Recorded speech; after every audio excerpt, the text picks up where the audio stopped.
இவருக்கும் வணக்கம். தனுசு ராசினியர்களை பொறுத்த வரைக்கும் குருவை பார்த்த முதல் நாளே குருவுடன் இணையும் புதனால் தனுசு ராசினியர்களுக்கு குரு புத யோகம் ஏற்படக்கூடிய ஒரு தருணமா அமைஞ்சிருக்குதுங்க. அந்த வகையில் தனுசு ராசினியர்களுக்கு இந்த புதன் பகவானுடைய பயிற்சியின் காரணமாக 100% மேஜிக் நடைபெறக்கூடிய ஒரு தருணமாக தான் இக்காலகட்டம் அமைஞ்சிருக்குது. அந்த வகையில் மேலும் என்ன மாதிரியான நன்மைகள் எல்லாம் ஏற்பட இருக்கு, தனுசு ராசினியர்களுக்கு இத்தருணங்கள்ல என்ன மாதிரியான நன்மைகள் எல்லாம் ஏற்பட இருக்கு, கிரக நிலைகளின் ரீதியாக அமையிருக்கும் சாதகங்கள் என்ன, பாதகங்கள் என்ன, மேலும் என்ன மாதிரியான முன்னேற்றங்கள் எல்லாம் உங்களுடைய வாழ்வில் ஏற்பட இருக்கு, குறிப்பா இத்தருணங்கள்ல கிரகங்களுடைய சஞ்சார நிலைகள் என்ன என்று பார்க்கும்போது மேஷத்தில் சுக்கிரனும், ரிஷபத்தில் சூரியனும், மிதுனத்தில் குருவும் புதனும், கடகத்தில் செவ்வாய் நீச்சம் பெற்றும், சிம்மத்தில் கேதுவும், கும்பத்தில் சனி பகவானும் ராகுவும் இணைந்து சஞ்சரிக்கிறாங்க. இந்த கிரகங்களுடைய சஞ்சார நிலைகளின் காரணமாக தனுசு ராசினியர்களுடைய வாழ்வில் குடும்ப சூழ்நிலை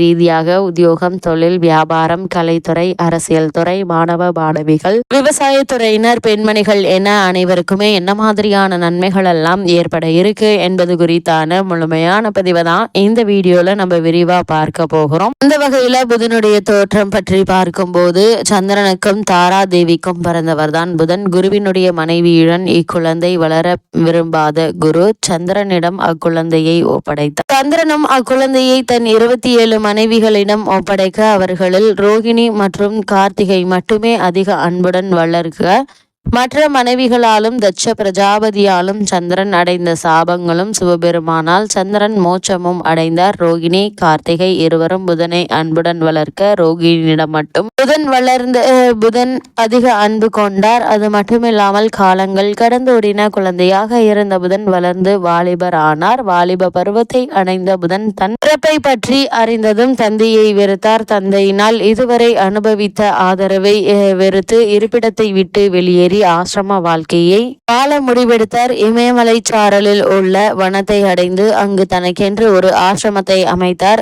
குருவில்லாமல் பல கலைகளை கற்று தேர்ச்சி பெற முடிவெடுத்தார். காரணம், தன் பிறப்பால் தந்தையான சந்திரன் மற்றும் குருவினுடைய மனைவி தாராதேவி செய்த தவறினால் குருவினை வெறுத்தார். குரு இல்லாமல் சில கலைகளை கற்ற புதன் பல கலைகளை கற்க முடியாமல் தவித்தார். பல கலைகளை குருவினுடைய உதவி இல்லாமல் கற்க வேண்டுமாயின் இறைவனின் அருள் வேண்டும் என எண்ணிய புதன் நாராயணனை நோக்கி தவம் இருந்தார். பல இன்னல்களை கடந்து தவம் புரிந்த புதனுடைய தவத்தை கண்டு நாராயணன் அவர் முன் தோன்றி அருள் பாவித்தார். இமயமலை அடிவாரத்தில் கௌரி தடாகம் என்ற இடத்தில் தனது ஆசிரமத்தை அமைத்து நாராயணன் அருளால் குருவே இல்லாமல் சகல கலைகளையும் புதன் கற்று தேர்ந்தார். கலைகளால் பல உயரத்தை அடைந்த புதன் பிறப்பால் பல அவமானங்களை சந்தித்த புதன் தன் தந்தையான சந்திரனுக்கு பின்னால் தனக்கு வரவேண்டி அனைத்து அரச பதவிகளையும் துறந்து ஆசிரம வாழ்க்கையை மேற்கொண்டார். புதன் தன் தந்தையான சந்திரனை வெறுத்து ஒதுக்கினாலும் பதவிகள் துறந்து ஆசிரம வாழ்க்கையை வாழ்ந்தாலும் சந்திரனின் அழகில் பாதியை கொண்டவராக இருந்தார். சகல கலைகளையும் கற்று அழகிய உருவமைப்பை கொண்ட புதனை கண்ட தேவ மாதர்களில் ஒருவர் அவரிடம் தன் மனதை பறிகொடுத்து தன்னை ஏற்றுக்கொண்டு தனக்கு இன்பத்தை அளிக்குமாறு வேண்டினாள். தன் பிறப்பால் ஏற்பட்ட அவமானங்களை இனி எந்த ஒரு குழந்தையும் அனுபவிக்க கூடாது என்று எண்ணி அந்த தேவ மாதர் எவ்வளவு வற்புறுத்தியும் மனம் இறங்காமல் இருந்தார். புதன் வேண்டுகோள் விடுத்த தேவலோக மாதுவை புறக்கணித்தால் கோபம் கொண்ட தேவலோக மாது புதனை இனி அழியாக போகும்படி சாபம் இட்டால் எந்த தவறும் செய்யாத தவறு நடந்துவிடக் கூடாது என எண்ணி தனியாக ஆசிரமம் அமைத்து வாழ்ந்து வந்த எனக்கு ஏன் இவ்வளவு பெரிய தண்டனை என எண்ணி வருந்திய புதன் நாராயணனை சந்தித்து முறையிட எண்ணினார். நாராயணனை கண்ட புதன் நடந்த அனைத்து விஷயங்களையும் கூறினார். தேவமாதர் விட்ட சாபத்தில் இருந்து நிவர்த்தியாகும் பரிகாரத்தை கேட்டார். புதன் நாராயணன் நடந்த அனைத்தையும் அறிந்த பின் புதனுக்கு உதவினால் எந்த சிறப்பும் பெருமையும் இருக்காது என எண்ணிய நாராயணன் புதனை சிவனிடம் சரணடைய சொன்னார். ஏனெனில் புதன் நாராயணனின் அம்சத்திற்கு தானே உதவுவது சிறப்பல என எண்ணினார்.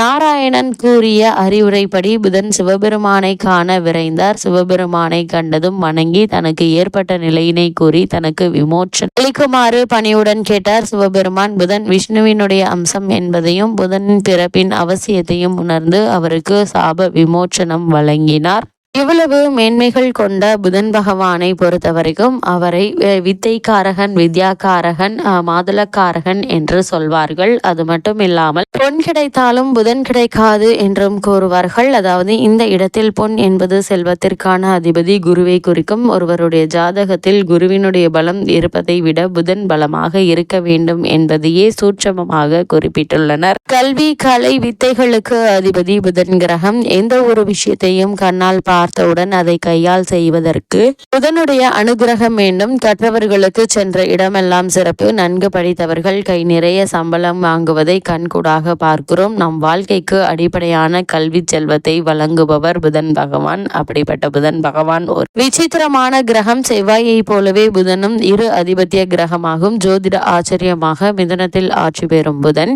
ஆட்சி வீடான கன்னியில் உச்சம் பெறுகிறார். மீனத்தில் நீச்சமடைகிறார். அறிவு, ஞானம் இரண்டிற்கும் இவரே அதிபதியாகி படிப்பறிவு, பட்டறிவு இரண்டையும் மனிதனுக்கு உணர்த்துகிறார். விஞ்ஞானம், மெஞ்ஞானம் இரண்டிற்கும் காரணமாகிறார். இவ்வளவு மேன்மைகள் கொண்ட புதன் பகவானை பொறுத்த வரைக்கும் புதன் பகவானை புதன் கிழமை என்றில்லாமல் நவகிரக புதன் பகவானை எந்த நாளில் வேண்டுமானாலும் வந்து வணங்கலாம். நவகிரகத்தை 9 முறை வலம் வந்து மனதார வேண்டிக் கொள்ளுங்கள். வேண்டியதெல்லாம் புதன் பகவான் தந்தருள்வார் என்பது ஐதீகமாக உள்ளது. அது மட்டும் இல்லாமல் 6 லக்னங்களில் பிறந்தவர்களில் புதனுடைய வலு குறைந்து பலவீனமாக இருப்பவர்கள் சீர்காழிக்கு அருகில் இருக்கும் திருவெண்காடு எனும் ஊரில் கோவில் கொண்டிருக்கும் வேதாரணீஸ்வரரை புதன்கிழமையில் சென்று வழிபட்டால் நல்ல பலன்கள் கிடைக்கும். சென்னையில் இருப்பவர்கள் போரூரில் இருந்து குன்றத்தூர் செல்லும் வழியில் இருக்கும் கோவூரில் குடிக்கொண்டிருக்கும் சுந்தரேஸ்வரரை வணங்கினால் கூடுதலான பலன்களை பெறலாம் என கூறப்படுகிறது. அந்த வகையில் தனுசு ராசினியர்களுக்கு புதன் பகவானுடைய இந்த மிதுன ராசி சஞ்சாரம் மட்டுமில்லாமல் குருவினுடைய இணைவின் காரணமாகவும் மேலும் என்ன மாதிரியான நன்மைகள் எல்லாம் உங்களுடைய வாழ்வில் ஏற்பட இருக்கு என்று பார்க்கும்போது, ராசிநாதன் உங்களுடைய ராசிக்கு சப்தமஸ்தானத்தில் அமர்ந்து நேர்பார்வையாக ராசியை பார்ப்பது சிறப்பு வாய்ந்த ஒரு கிரக சஞ்சாரமா அமைஞ்சிருக்குது. அது மட்டும் இல்லாமல் இதனால்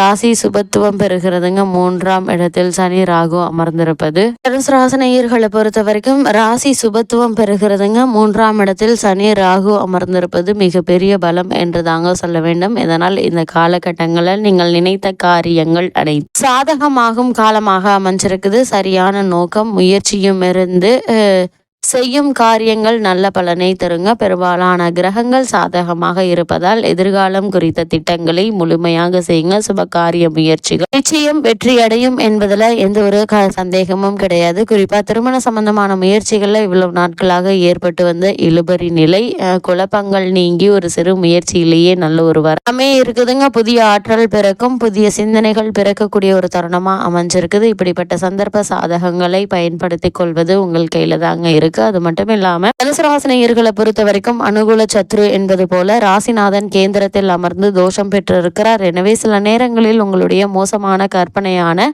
அனுமான எண்ணங்கள் சிக்கல்களை ஏற்படுத்திவிடும். எதையும் விசாரிக்காமல் உடனடி முடிவுக்கு வர வேண்டாம். நீங்கள் உங்களுடைய வேலை உண்டு என்றிருப்பது நல்லதுங்க. அஷ்டம செவ்வாய் எதையும் எடுத்தெறிந்து பேச வைக்குங்க. நல்ல வண்டியை ஓட்ட தெரியாமல் ஓட்டி விபத்து ஏற்படுத்தி விடுவதை போல உங்களுடைய எண்ணங்களை சீராக செலுத்தாமல் கவனக்குறைவாக இருந்து நன்மையை குறைத்து கொள்ள வேண்டும் என்பதை கிரக நிலைகள் மீண்டும் மீண்டும் அறிவுறுத்துது. அது மட்டும் இல்லாம தருணங்களை பொறுத்த வரைக்கும் தனுசு ராசினியர்கள் எந்த ஒரு செயலை செய்வதாக இருந்தாலும் ஒரு முறைக்கு இருமுறை ஆழ்ந்து யோசித்து சிந்தித்து செயலாற்றுவது மிக மிக நல்லது என்பதை கிரக நிலைகள் மீண்டும் மீண்டும் அறிவுறுத்தது. தனுசு ராசினியர்களுக்கு இந்த புதன் பயிற்சி காலகட்டங்களில் கிரக நிலைகளின் ரீதியாக கூறப்படும் பரிகாரம் என்ன என்று பார்க்கும்போது, வியாழக்கிழமை தோறும் தட்சிணாமூர்த்தியை வலம் வாருங்கள். எண்ணற்ற நன்மைகள் உங்களுடைய வாழ்வில் ஏற்படும் என்பதை கிரகங்களுடைய சஞ்சார நிலைகள் தெளிவாகவும் உறுதியாகவும் எடுத்துக்காட்டுது.